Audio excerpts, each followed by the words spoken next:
Can I say from the outset that what I'm going to choose to focus on, indeed, is not in the 59th Parliament, because I'm sure that having heard the Governor's speech, that we are full of excitement about what the 59th Parliament holds for all of us and indeed for the government to pursue as priorities. What I'd actually like to do, President, is to take this opportunity to thank predominantly the men and women in the Victorian Public Service, but there will be others that I would like to thank as well, but predominantly the men and women of the Victorian Public Service who I believe have served and continue to serve Victoria with distinction. I am biased as a member of this place, having served in a number of different jurisdictions, but I do regard the Victorian Public Service as the elite of the public services right across this country. And there will be people in other jurisdictions that will challenge that, because I've not had the distinction of serving with those men and women that serve their jurisdictions as well, and that is a fair enough claim. But I do wish to note that everything that we were able to achieve in the 58th Parliament, everything that I was able to achieve as a minister with a range of portfolios, was as a direct result of the dedication of the men and women that worked with me. And I very deliberately chose those words, worked with me. No one worked for me, President.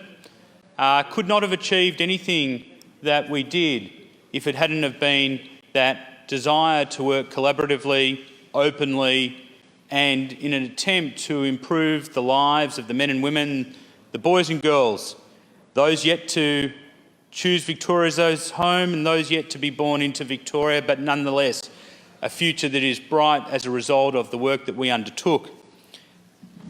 Many people would be aware that the portfolios that I had the pride of serving in the 58th Parliament included the small business portfolio, the portfolios of innovation and the digital economy, and of course trade and investment. And so I think it's best to begin my vote of thanks to the former Secretary of the Department of what was then known as Digita, Richard Bolt. I've known Richard for many, many years. Indeed, I first worked with Richard in the public service back in 2005. He has contributed an amazing amount over those years that I was with him, but also well before that time as well. He served this state with distinction. He created and saw and implemented many policies, not just across my portfolios, of course, President, but across the broader government. He, of course, served in energy policy, in education policy, public transport policy, and, of course, business and economic policy. I cannot stress enough that the relationship between a minister and the secretary is one that must be strong to function properly. It must be one of trust and one of frank and fearless advice.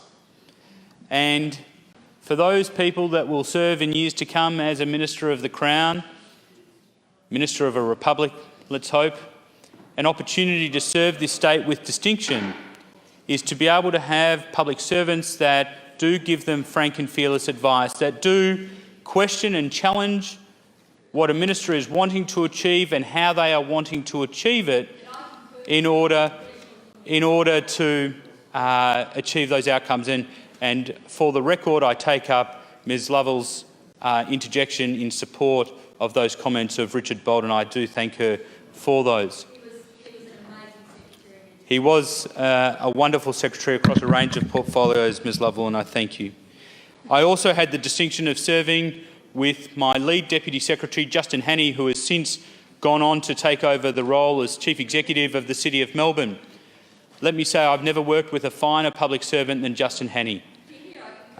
Justin Hannay did indeed live up to that narrative that I just described as being frank and fearless in his contributions and private conversations with me, the advice that he sought to impart, but also beyond that realm, he became a friend of mine as well, President.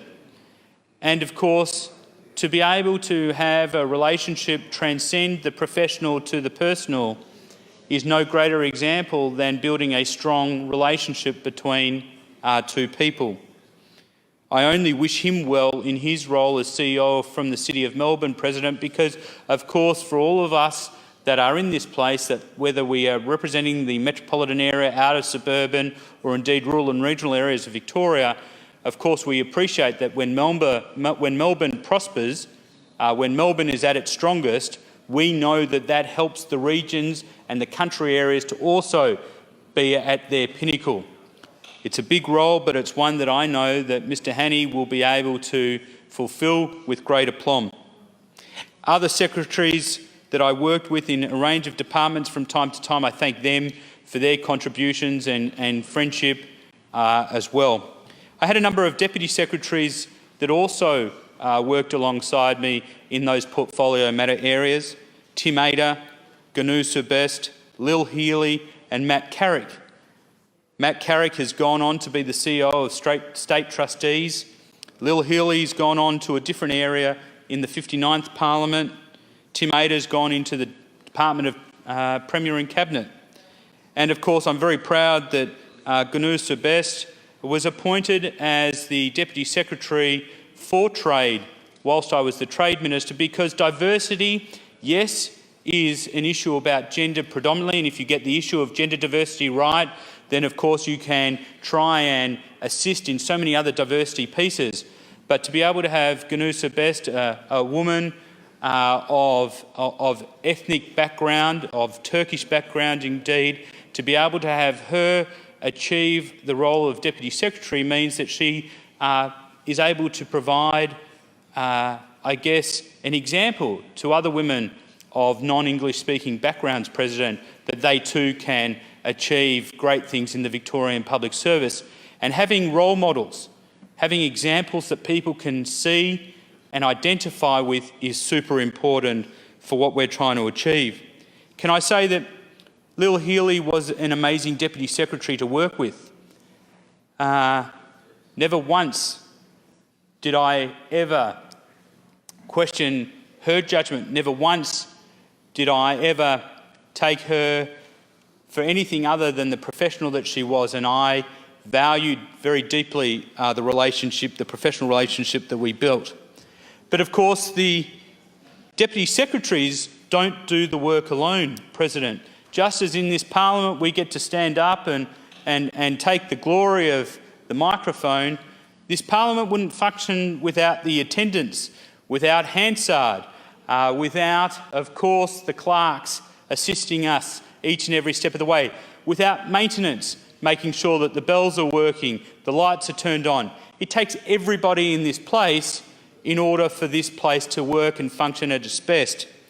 Teams within that department that worked with me include, and they're not limited to, Matt Dummett and Kathy Coultis, Kelly Hutchison, Darryl Rogan, John Bailey, Rebecca Skinner, Rebecca Bailey, Stuart Bland, Daniel Bisignano, Ilva Carasone, who spent time as an acting Deputy Secretary with me, a very fine public servant who has an amazing future ahead of her.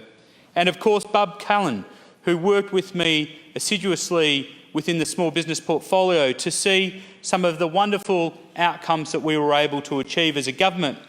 Not so that I can stand up here today to echo those achievements, President, but to actually have important outcomes that impact upon the men and women of Victoria, whether they are business people and it improves their livelihood, whether they are mums and dads and it helps them get through the day. Whatever it is that we do, as long as we are leaving this state in a better place than that to which we found it, there can be no greater decider of success. So this is an opportunity for me to very clearly place on the record my thanks. Obviously this Parliament, the 59th Parliament, I have a different pathway for me in Parliament, not as a Minister of the Crown. And so I wish to take this opportunity to thank those that have assisted me in that time as a Minister in the 58th Parliament. The commissioners within my trade offices, President, Michael Capel in the Americas, Tim Dillon, Greater China, Brett Stevens, Southeast Asia, Michelle Wade, South Asia, to Ken Ryan AM, the Commissioner of Europe and Israel, to Ken, of course, is not just the Commissioner of Europe, but he's also our Agent General in London. And depending upon what happens with Brexit, President, we might have to move him, but we'll wait and see as well. Adam Kaneen across Japan, in North Asia and Korea, and of course Gerard Sieber in the Middle East, and John, who served with distinction before him. There are a range of achievements that I would like to again thank the public service for helping us to be able to successfully navigate. Within small business, President, we implemented the Fair Payment Code. This was the first of its type Australia-wide. This was a payment code that saw small businesses paid within 30 days of receipt of a good or service of large business, so that they were no longer the cash flow of a large business. They were no longer the line of credit to be abused by large businesses. This has seen Victoria operate this policy in our jurisdiction, and the Business Council of Australia operate the policy in the rest of the country with great success. We have seen companies that previously had taken advantage of small businesses and had their own payment terms extended to 90 and 120 days brought back within that 30-day period. There can be no greater thing that we can do for small business than make sure that they get paid fairly for the provision of a good or service when it's done. We also began the cross-border trial, President. That cross-border trial was created as a result of a conversation that I had with the federal member up there, Cathy McGowan, who has announced her retirement and not standing again at the federal election. But in a discussion that she and I had had, she talked about the issues in Albury and Wodonga about how taxis would go from one side of the border to the other and drop people off and not be able to pick up people to take them back into the state and the city that they came from. So we set that up with Craig Laundy, the Federal Small Business Minister, the Deputy Premier John Barilaro in New South Wales. We worked together to make their lives better. And since then, of course, we've got our own cross-border commissioner, and he is working with that trial to get successes on the board. Again, positively impacting people's lives, making meaningful difference in the way that they are able to live and also be able to function through their businesses. We also had the Small Business Festival, President. We got to 500 events across Victoria, 50% which were in metropolitan Melbourne, but 50% of those events were in rural and regional Victoria. The first time we'd ever crossed 500 events, and the first time we'd ever managed to have a 50-50 split in rural and regional Victoria as well, giving people the opportunity to get the advice that they need, the support they want, and the networking that they would like in their towns and in their cities where they live and operate. Within trade, we had new offices in Boston, Santiago, Singapore, Tel Aviv.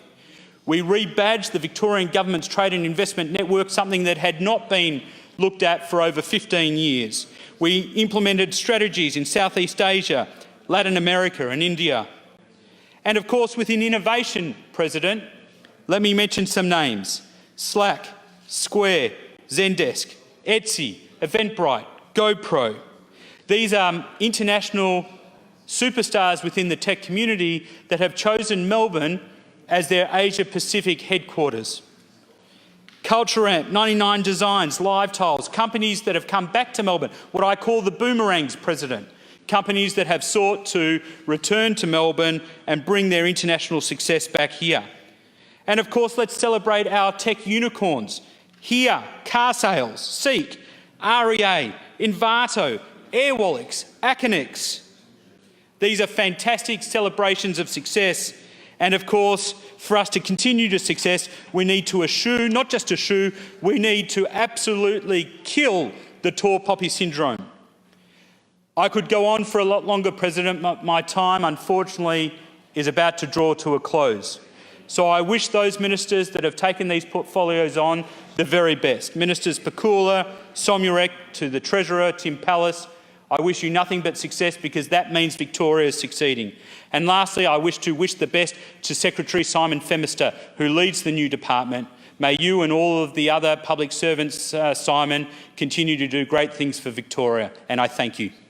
My office was built around one person, Janine Robb. Janine Robb was my executive assistant at the time. She was a most fantastic person to work with, somebody that I relied upon deeply, not just for her professionalism, but for her pastoral care. She's since now retired to the leafy surrounds in the country, and I do wish her well in her time away from politics, a chance for her to rehabilitate herself. To Jason Chai, who ran my office, to Ashley Gilmore, Pablo Salina, Mel Henderson, Abby Pinskia, Sam Lynch and Anna Velo, I thank them very deeply for the long hours that they worked, the time that they spent away from their families and the policy that they decided to commit themselves to achieving. Other members in my office over the years included Andy Lee, Beck Martin, Rebecca Power, Caitlin Walsh, and of course, last but not least, Mehmet Tillam.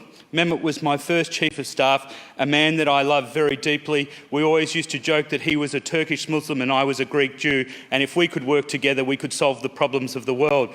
He's very ill at the moment. I wish him all the very best, and I hope that he does recover, and my deepest gratitude and thanks to